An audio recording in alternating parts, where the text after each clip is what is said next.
Bro బయటికే కదా వదులుతారండి. రా పోరా దాన్నూరా. రా వదులుతా అన్నప్పుడు రావు. రా మంచోడు అన్న నువ్వు. సరే కాసేపు ఆడుకోండి, మళ్ళీ లోపలేస్తా. ఇప్పటికన్నా బయటకు వదిలేవన్నా, ఆడే చూసిపోతుంటే స్మెల్ వస్తుంది. డైలీ బోన్ మారుస్తూనే ఉన్నా, నా పరువు తీసేదానికి కాకపోతే ఇట్లా చెప్తున్నావురా నువ్వు. వాడు చూడు ఎన్ని రోజులు అయిందో బయటకు వదిలే అన్నట్టు తిరుగుతున్నాడు. గోడ మీద గిరక, నేను మొడ్డ మీద దొరక.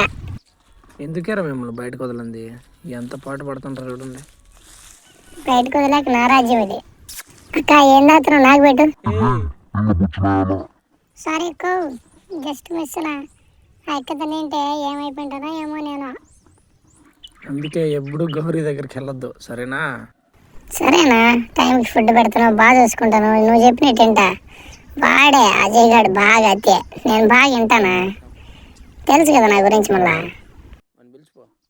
అబ్బా జాలీగా ఎంజాయ్ చేద్దాం రారా మావా.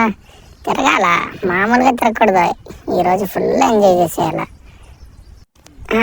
ఇటు పోదాం. అత్త లేని కోడలు తమరాలు, వరమ్మా కోడలు లేని అత్త గుణవంతురాలు. ఆహా ఎడంగా దొరికినాయి, తిందాం. అయ్యో అన్న చూస్తున్నట్టున్నాడే. ఏం లేదు, నువ్వు ఏందన్నా ఉందేమో వాసన పడుతుందా? ఫ్యూచర్లో కుందేలు పట్టించేది నేనే కదా.